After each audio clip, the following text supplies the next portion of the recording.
And good afternoon, everybody. I'm your host, David Steele, and welcome to Real Talks, where every movie I talk about, new or old, ignites a conversation. Join me on this cinematic journey as I turn back the clock and talk in depth about some of the greatest films of all time.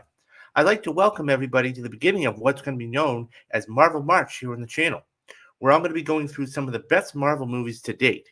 And we're going to kick things off here with the one that got it all started back in 2008 with Iron Man. Now, before we get started, we have to go all the way back to 2004. That's when David Maskell was hired as the chief operating officer of Marvel Studios, and he had a plan and for the future of the franchise. Soon after, Marvel took a $525 million loan out from Merrill Lynch. Hello, Dad Pullen. Yes, it is. I wanted to get it started with this one here today. So sit back and enjoy. So they took out a $525 million loan from Merrill Lynch, but there was a condition. If Marvel had failed to make the money back within and pay it back within 10 years, they'd have to give up to the rights to 10 Marvel characters, including Ant-Man, the Avengers, Black Panther, and Nick Fury, among others. So Marvel entered talks with Universal to no avail. Merrill Lynch wanted to pull out of the deal with Marvel, but tried to force them to pay a third of the budget. Luckily, in 2005, they struck a distribution deal with Paramount, allowing the characters' rights to get to Iron Man, Thor, and Black Widow back to Marvel. A few years earlier, they made a decision that would change everything.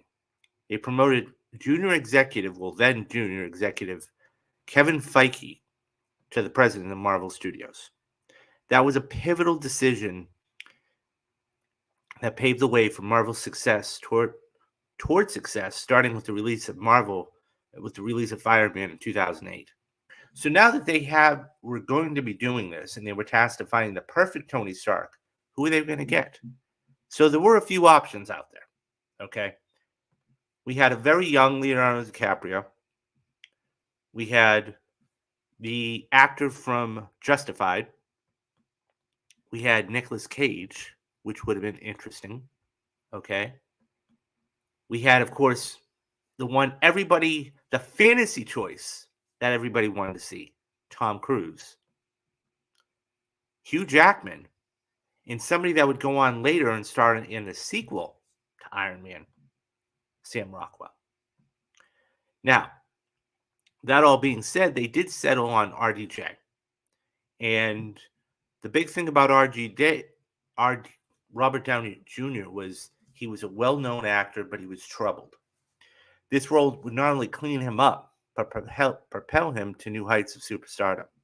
Who would have thought, after over 15 years, tomorrow night will be his crowning achievement? Well, tonight. Okay, in just a few hours, he'll be getting his Academy Award for Best Supporting Actor for his portrayal of Louis Strauss in Oppenheimer. Director Jon Favreau wanted RDJ because he felt the actor's past was right for the part. The best and wonderful moments of Robert's life has been in the public eye. He's had to find an inner balance to overcome obstacles that went far beyond his career. That's Tony Stark. Robert brings a depth to the beyond a comic book character having trouble in high school or not getting the girl. Marvel pushed back, of course, on the casting, but Favreau was vigorously defended him because he was a fan of the comic. His authentic, emotional portrayal of the character won over all the audiences. So, there was another little movie that came out. Now, for the budget, okay, they have their Iron Man, and it was on to production. The budget of the film was $140 million. So in April of 2006, Jon Favreau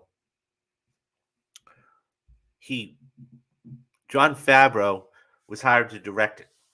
He was looking to create a politically ambitious ultimate spy movie in Iron Man, citing inspiration from Tom Clancy, James Bond, and RoboCop. There were two there were two scripts that were written that were equally compelling.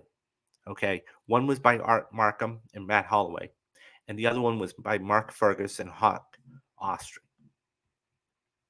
They were combined and polished by John August.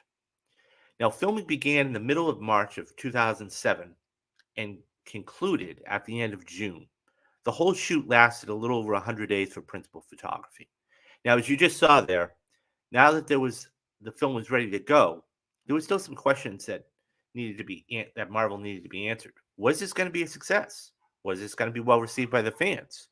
This was going to be the first time we were going to have multiple characters across several different timelines, what would eventually be time and space. And after years of planning, the big day finally came. On May 4th, 2008, Iron Man would be released nationwide.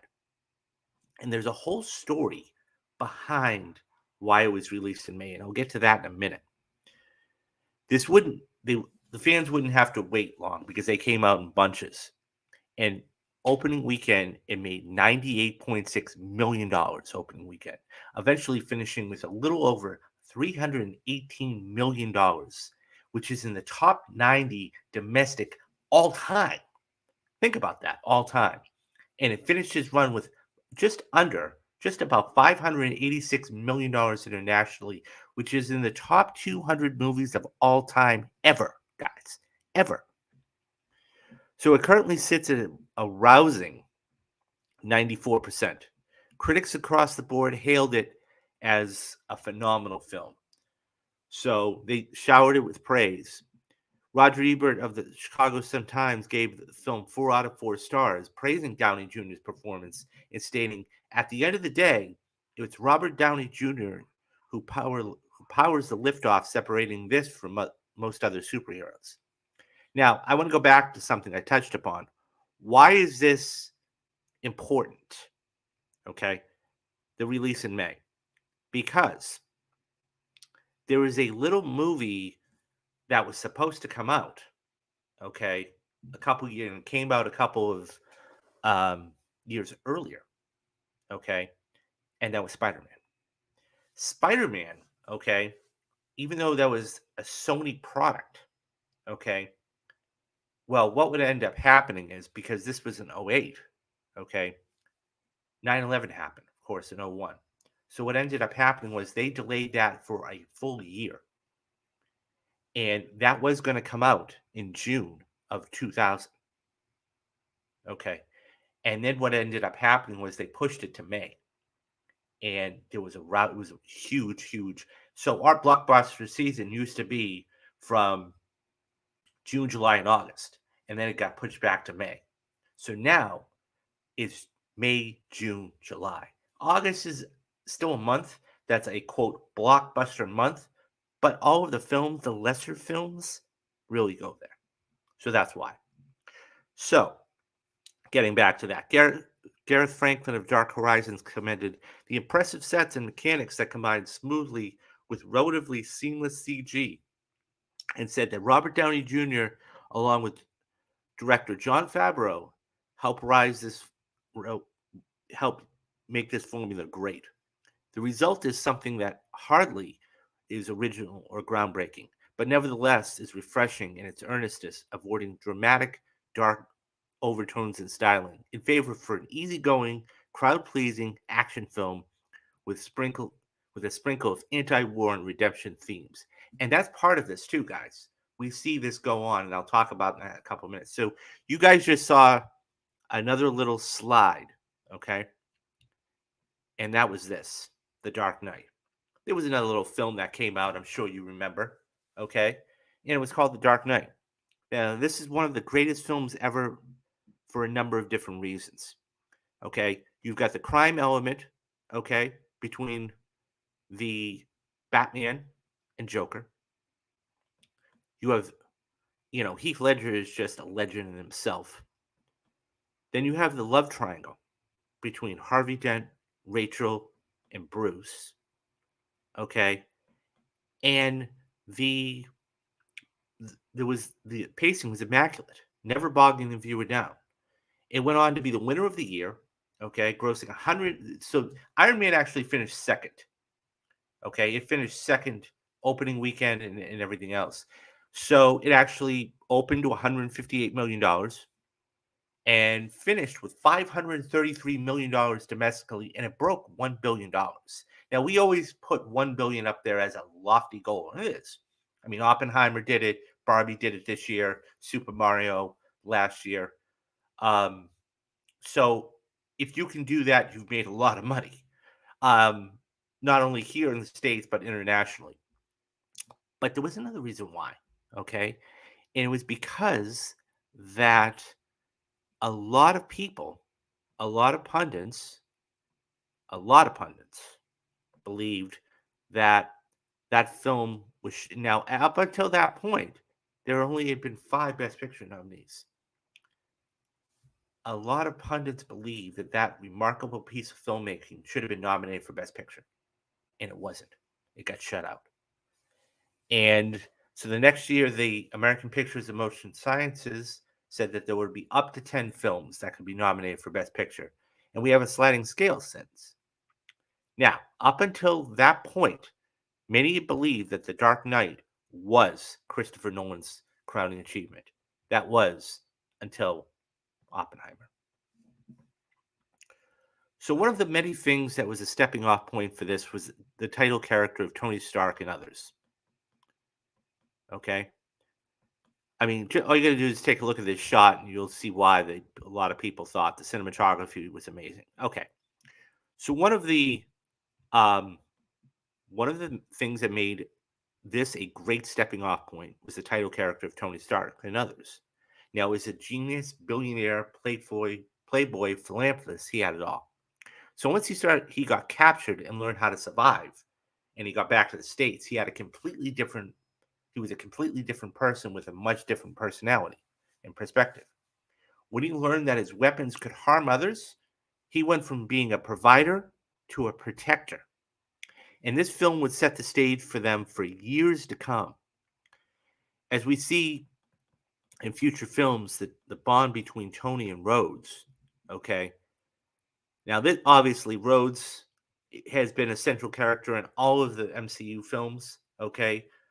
Terrence Howard, there was a lot of speculation why he didn't come back, but we got Don Cheadle. For better or for worse, I think it was still a very good selection.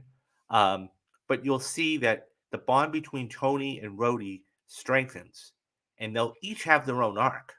Okay, that's something very important.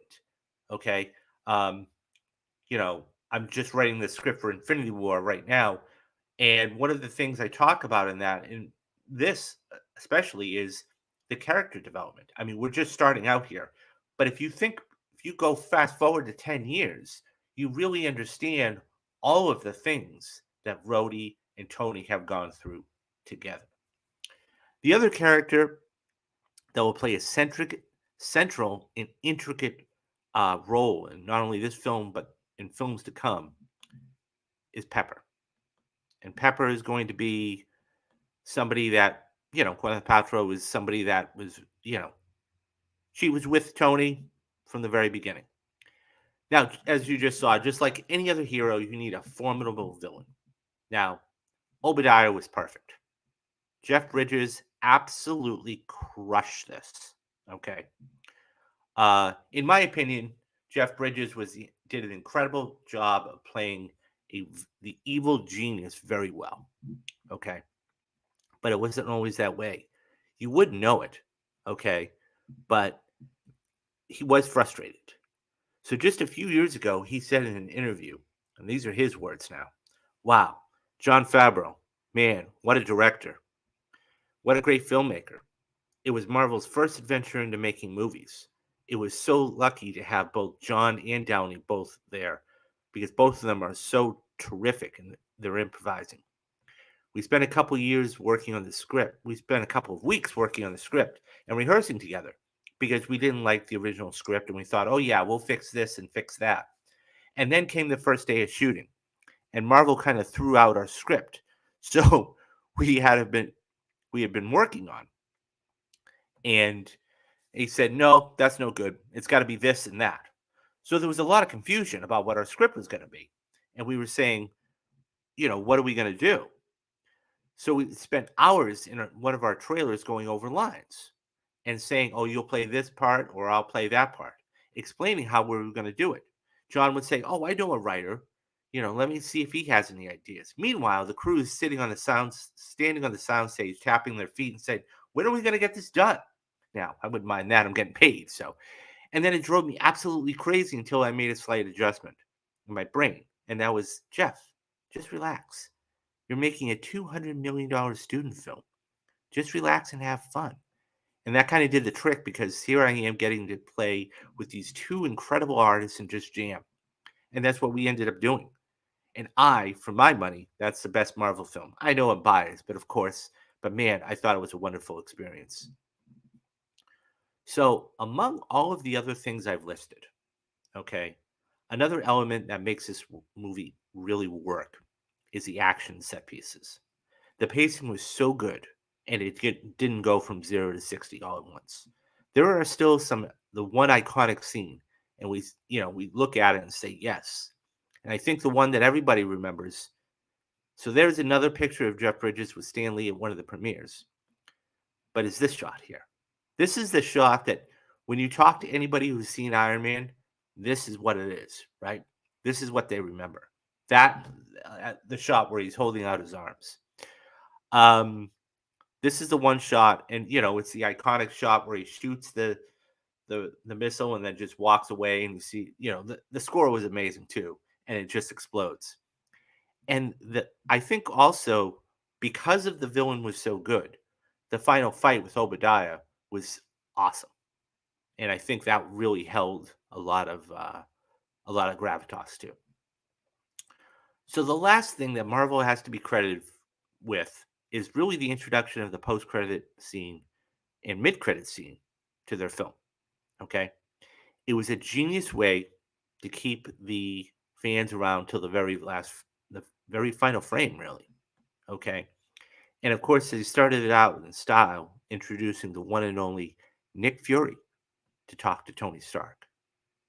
Right, saying, "Oh, I have something I want to talk to you about called the Avengers Initiative," and that got everybody in a fervor, and it was really got it out of control, because they thought about what the possibilities were going to be and where they could go from there. So now the question goes, okay, where do we go from here? We've had over 30 Disney feature films, multiple Disney Plus shows, okay? Will Marvel be able to sustain this frenetic pace? Is it too big for themselves? We'll have to see, and we'll explore that in another video.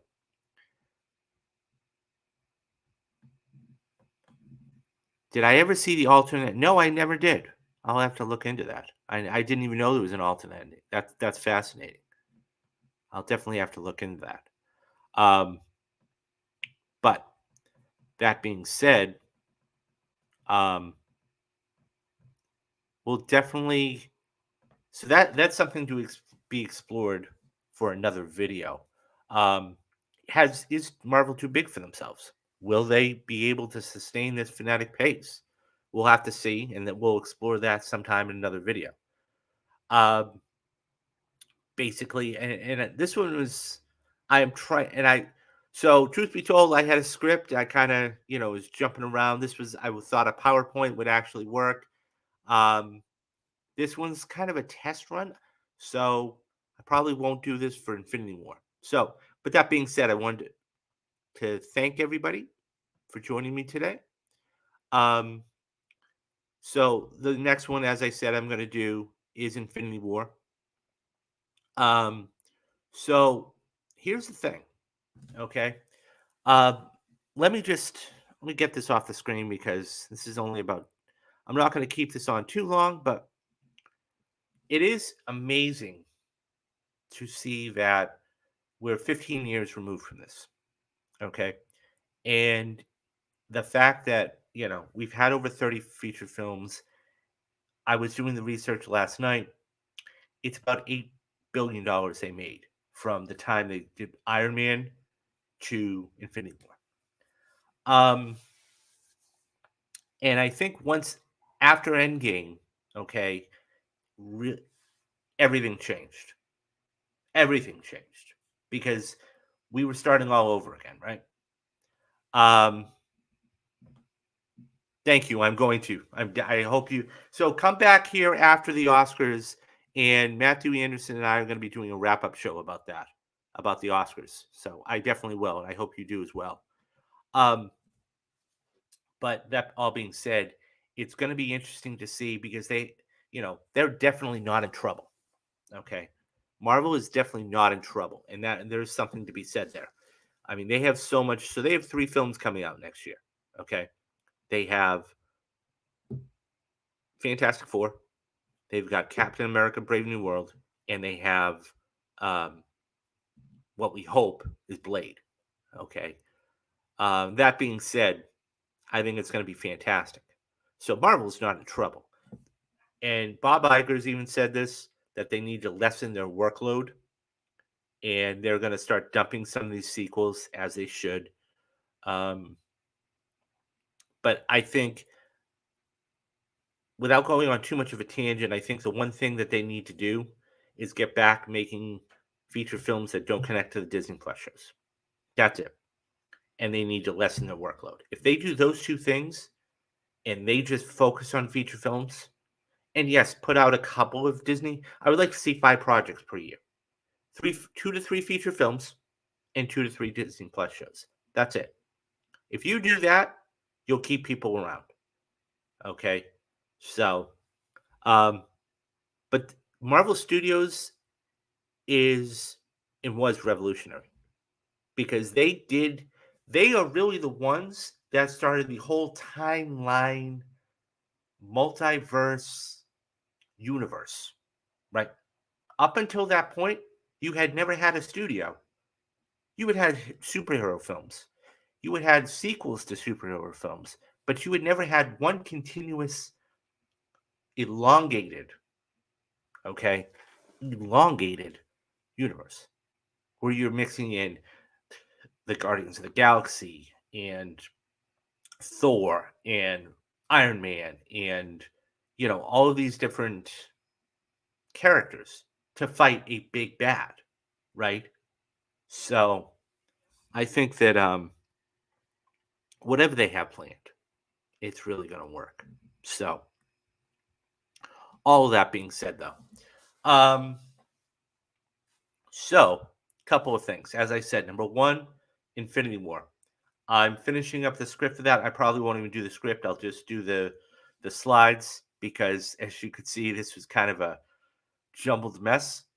Um, so Infinity War is going to be the next movie. Okay, I watched it last night for like the 5th time, and what I did was I put because I watched it with commentary on from the directors. Okay, so I watched it with on the screen on my television with the commentary on from Disney Plus, and then I wanted to hear the actual dialogue. So I took my tablet and I put the tablet next to me, and I had the dialogue for the movie. And as they were talking, I had the dialogue going. So I really think that gave a full immersive perspective of how everything went. So that's going to be the next movie. And then, we've got plenty of other movies. We've got Civil War, we've got Guardians of the Galaxy, we've got Endgame, we've got No Way Home, we've got a ton of other movies there. And I'll talk about those throughout the whole thing of March. So that all being said, okay, don't forget, guys. We just put out the perfect movie for March, and that was Skyfall. Skyfall is just a perfect film in my opinion, and for a number of different reasons. And I will leave the link right up there for you guys, and that way you guys can check that out along with all my other perfect movies, the perfect movie um, films. Anatomy of a movie. I've got ideas floating around in my head for Anatomy of a movie. I'm gonna Oppenheimer, probably do a scene from Oppenheimer. Definitely gonna do one on Heat. Of course, breaking down the coffee shop scene and why that's so iconic all those years later. Next year, guys, and I'll be doing it for the 30th anniversary, of course. Next year will be 30 years that Heat has been released. Think about that. 30 years. God, I feel old. Nonetheless, so that's that. And then we got a ton of other stuff coming up on the channel. So that all being said, okay, the last thing I'd like to talk to everybody about, okay, and Dadpool, you know all about this, and I thank you every time, and you're a loyal member, okay, is memberships. So everybody that's going to see this after, this is for everybody who's going to see this after the fact, okay? Yes, there is. So Michael Mann wrote he wrote a book called Heat 2, and I've got it actually sitting on my bedside table. It jumps between, it tells different stories, okay? And that is actually going to be his next film. So it's rumored, and I quote, rumored, that Austin Butler is going to play a young Chris, Val Kilmer's character, and a couple of other characters that are going to be mixed in. So that is going to be his next film. He's already said he's going to be making it. I wouldn't be shocked if they are going to try and put this out for the 30th anniversary. I wouldn't be shocked. But yes. So if you haven't already, I mean, the book's a good read so far. If you haven't already, pick it up on, hardcover or audio. It's not bad so far. I'm about halfway through it. So another important thing here, guys, is memberships. And Dadpool, I thank you every time because it's necessary to. So Dadpool is not only a loyal person who comes back to these streams, but he is a loyal member.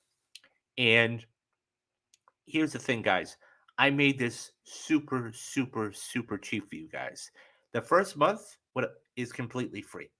So what I tell people is this. Join for a month. It's not going to cost you a dime.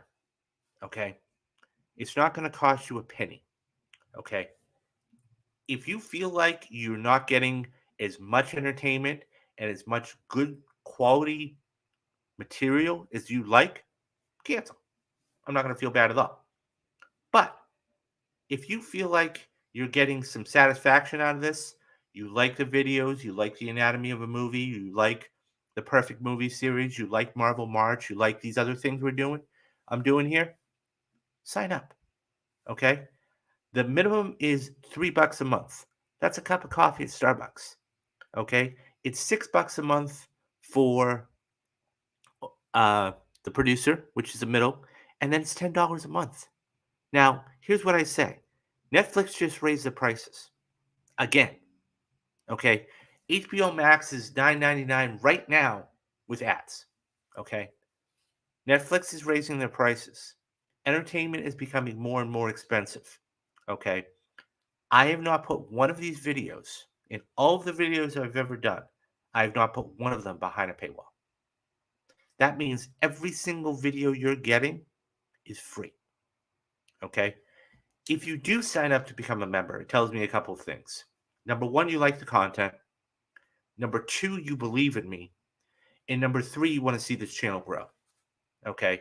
And my goal by the end of this year, okay, is to have 2,000 subscribers, hashtag road to 2,000, okay? And to have 15 to 20 paid memberships after the first month, okay? At whatever level. And that way, I want to get this to as many eyeballs as possible, okay?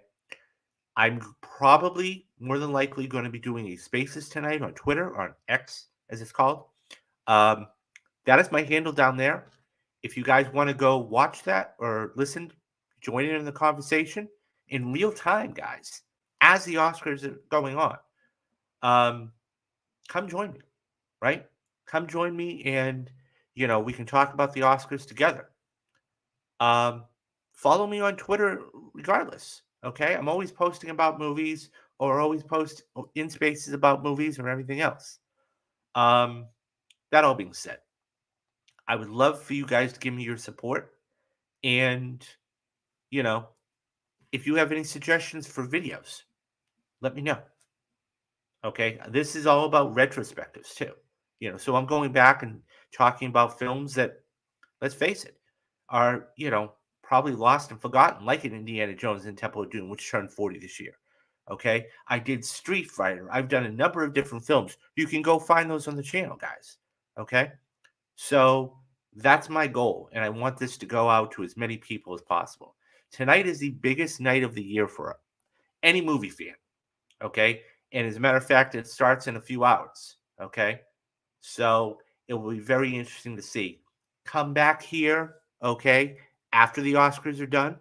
Okay, I'll figure out what time, and we'll do a wrap up show. So you're gonna be getting all this stuff.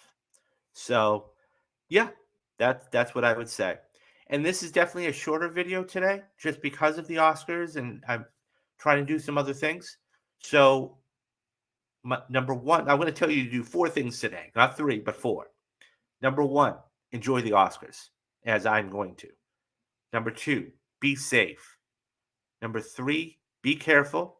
And number 4, be good to one another, because those things are important. So I will see you back here probably 20 or 30 minutes after the Oscars are done. Okay, guys, take care of yourself. And I'm David Steele, and you have been watching Real Talks. Bye-bye, guys.